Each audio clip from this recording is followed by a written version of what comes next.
용산 신원사의 묘봉입니다. 이번에 살펴볼 법문은 초정보리 방편문입니다.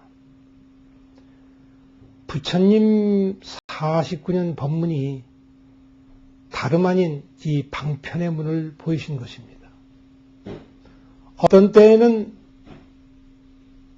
나무라 하고 어떤 때에는 산이라 하고 어떤 때에는 산도 아니다. 어떤 때에는 나무도 아니다. 또 나중에 가서는 산도 나무도 아니다. 이렇게 말씀을 하십니다. 이것은 무엇을 이루신 것일까? 산이 제 스스로 산이라 부르지 아니하고 나무가 제 스스로를 나무라고 부르지 않습니다. 근본적으로 말할 때에는 산이라 부르는 것도 방편이요 나무라 부르는 것도 방편입니다. 한 발자국 더 나아가면 산도 아니요 나무도 아니라 하는 것도 방편입니다. 이르는 말마다 다 방편입니다. 그러나 방편은 그냥 방편이 아닙니다. 무엇을 위한 방편일까? 무엇을 드러내고자 하는 것일까?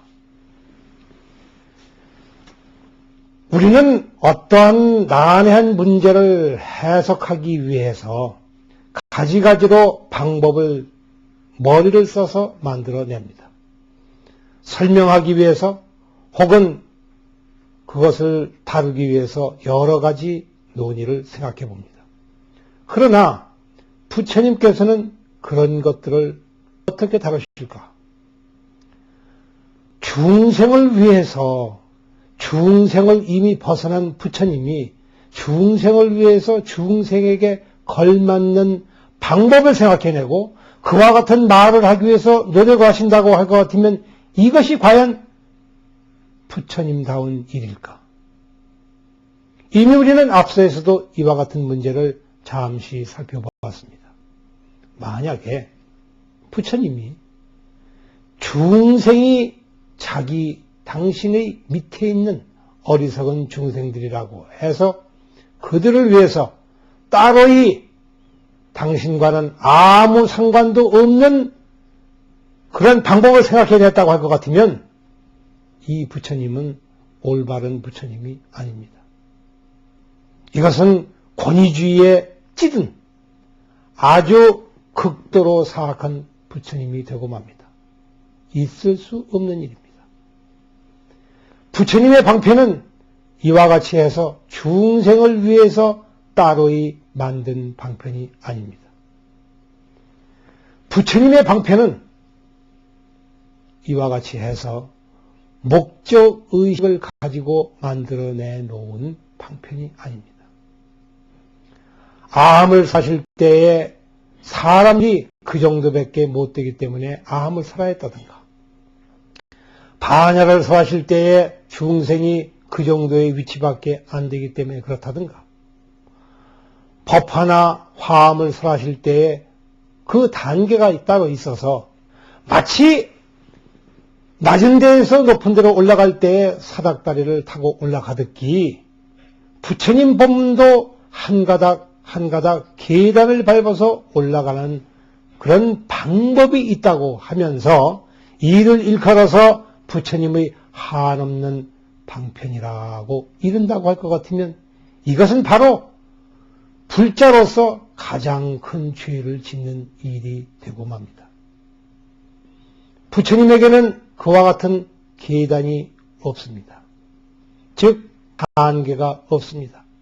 한 발자국 한 발자국 올라가는 법이 없습니다. 왜냐하면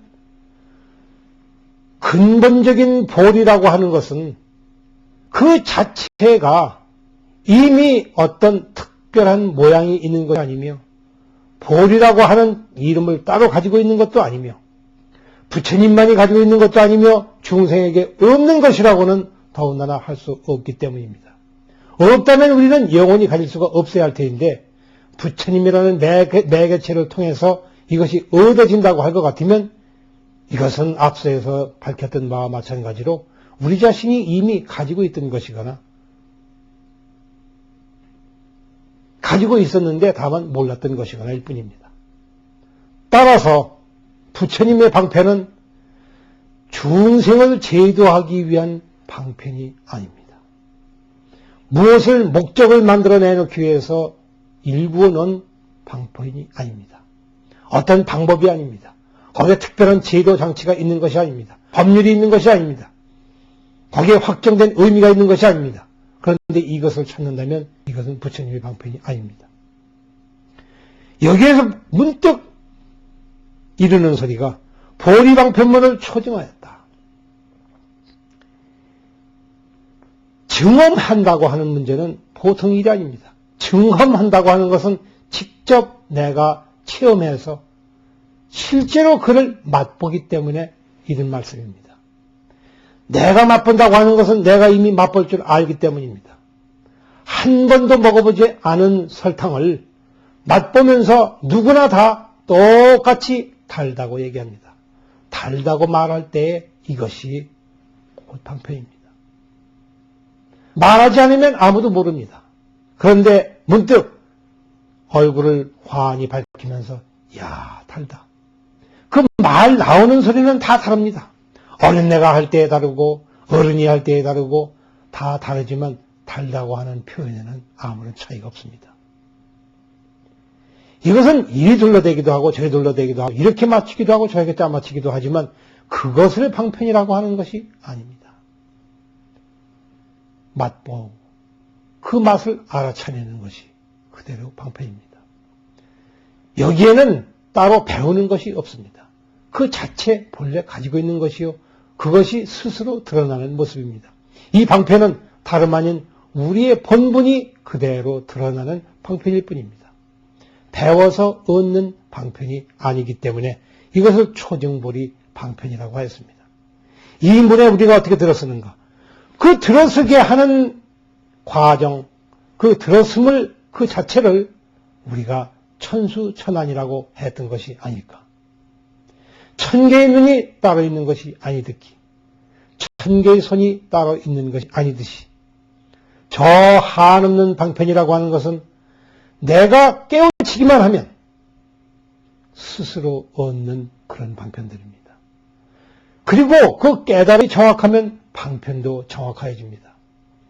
깨달은 것이 분명하지가 못하기 때문에 모든 방편이 어지럽고 혼탁하고 그리고 이런저런 방법들을 생각하지만 본래 이것은 마음 따라서 그대로 드러나는 것입니다. 구태여 내가 좋다고 표현하지 않아도 좋다는 표현은 저절로 나오게 되어 있습니다.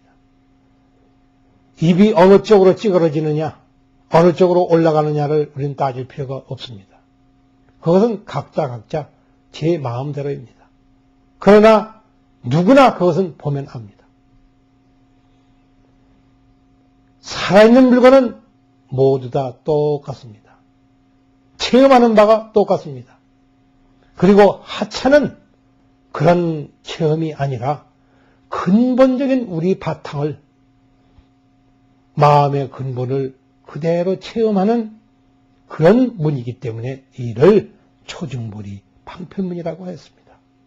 보리라고 하는 것은 똑같은 지혜이지만 세상에서 얻는 지혜가 아니요 우리 근본 공적한 영명하고 지혜로운 본성이 자성이 본래 가지고 있는 방편이요 우리의 자성이 본래 가지고 있는 지혜이기 때문에 이것을 보리라고 따로이 이름 지어서 불렀던 것입니다.